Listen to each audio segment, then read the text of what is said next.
Zane Clodfelter with Otters TV here with former Evansville pitcher and closer Randy McCurry. And Randy, thanks obviously for joining me here. And I know it's been a weird baseball season for you, I'm sure, to watch from afar, seeing how things have been completely different for this game compared to all the years prior. Yeah, it's been absolutely crazy. There's even the fantasy teams, are messed up with all this. Even the virus and then like the rioting and stuff, and everybody not playing. It's even worse. It's crazy.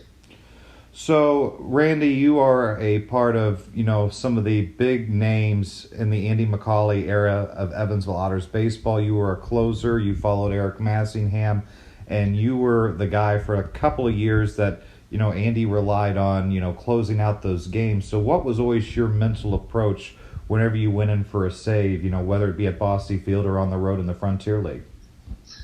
It was always, it's kind of one of those deals, when you're in that situation, you're either the hero or you're not in that situation, in the ninth inning.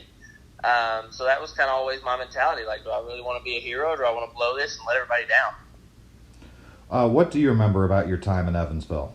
Oh man, that championship we won, man, it was pretty awesome. And and not to mention Sportsman's, that's a great little spot too.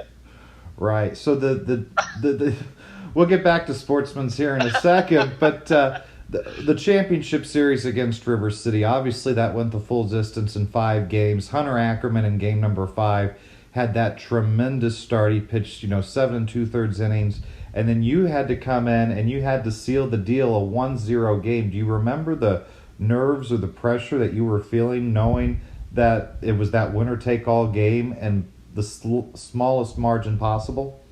Oh yeah, I love situations like that. Anytime you can go in and be trusted enough in a 1-0 game to come in like that with everything on the line in the season, right there in the balance, and everybody's, we had a ton of fans there in that game, and that really, the nerves, I won't say were really that bad because of all the fans and the support we had. And it was an amazing night, last night that we played River City in that 1-0 game. I remember being in O'Fallon for Game 4, and you guys had an opportunity to clinch there, and River City's offense, I think, scored 13 runs in that game number 4. And then it was a short turnaround because a weather delay. So you had 3, 4, and 5 all back-to-back. Do you think that helped you guys in terms of being able to pull out that Game 5 without having time to think about how River City was able to tie that series up? Yeah, I think it did, and that's why I love baseball, man. It's a crazy game. You can get beat by however many double-digit runs one day, and then come out and shut them out the next day in a 1-0 ball game. Right. So what are you up to now, Randy? I know after playing in Evansville, you played a little bit longer, but what are you up to now post-baseball?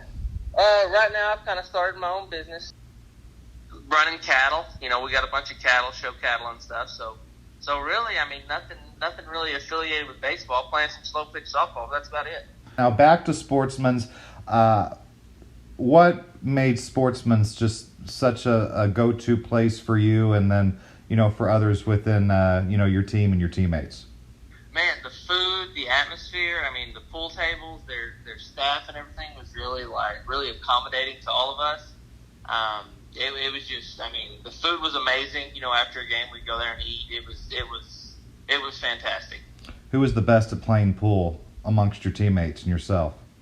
We always kind of went back and forth. Myself and Luke Rennie, which we spent the majority of our time there.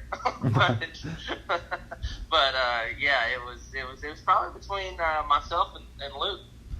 I do have to ask you, Bosse Field in the previous off season, so after 2019, underwent $6 million in renovations. So now that you know that $6 million have been pumped into Bosse Field since you stopped playing for Evansville, so to fill you in, the lights that used to go out all the time without warning are now all LED and brand new. There's new brick facades on the backstop when those were crumbling.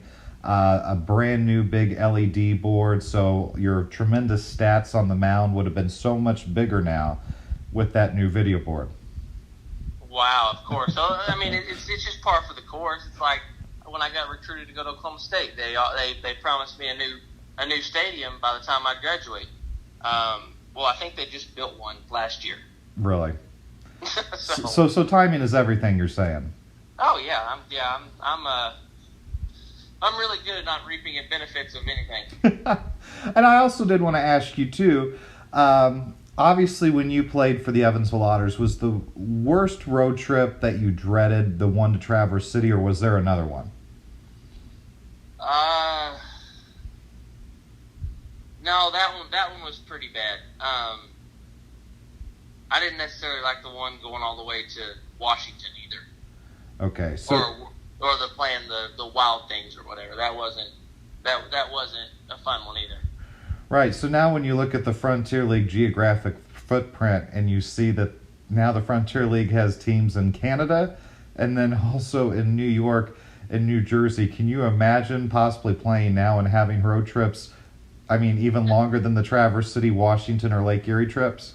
I mean, that's going to stink. Mr. Bussing needs to fire up the jet. See, and I actually, it was my understanding that they were going to fly to Canada and back.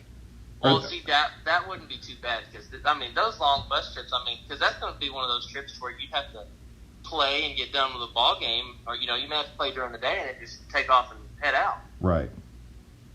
And then one other thing, I've talked with some of your former teammates, Jeff Gardner, Josh Allen, and others. Independent baseball is in an interesting spot because currently Major League Baseball is trying to eliminate affiliated teams in MILB, and a lot of people are saying that the talent pool eliminated from that reduction could end up going to independent ball and basically helping the talent level improve there. What are your thoughts on potentially having the MILB affiliated teams reduced and that helping independent leagues like the Frontier League? I mean, I think it's great. I mean, it's gonna it's gonna hurt some of the guys. I think that never would have got a shot without all those other guys playing. But I think it's definitely gonna increase the talent level, and I think it's gonna actually give guys at the same time. It's gonna give guys a better chance to possibly get picked up and go to play affiliated ball because those guys are still going to be on all their radar. So they're going to they're going to watch them. They're going to use independent ball now more as I feel like an affiliation, but not really be affiliated, if that makes any sense. Right.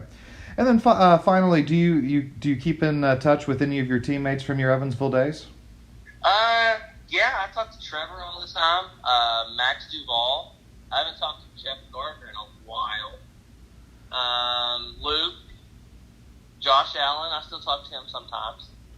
But other than that, not really anybody else other than just those guys.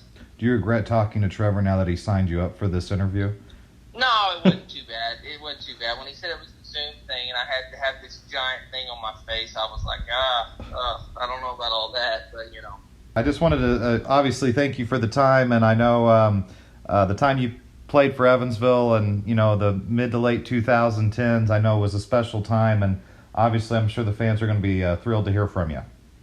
Absolutely, I appreciate it, Zane. It's good talking to you. All right, he's Randy McCurry, former Otters closer. I'm Zane Clodfelter. This has been Otters TV.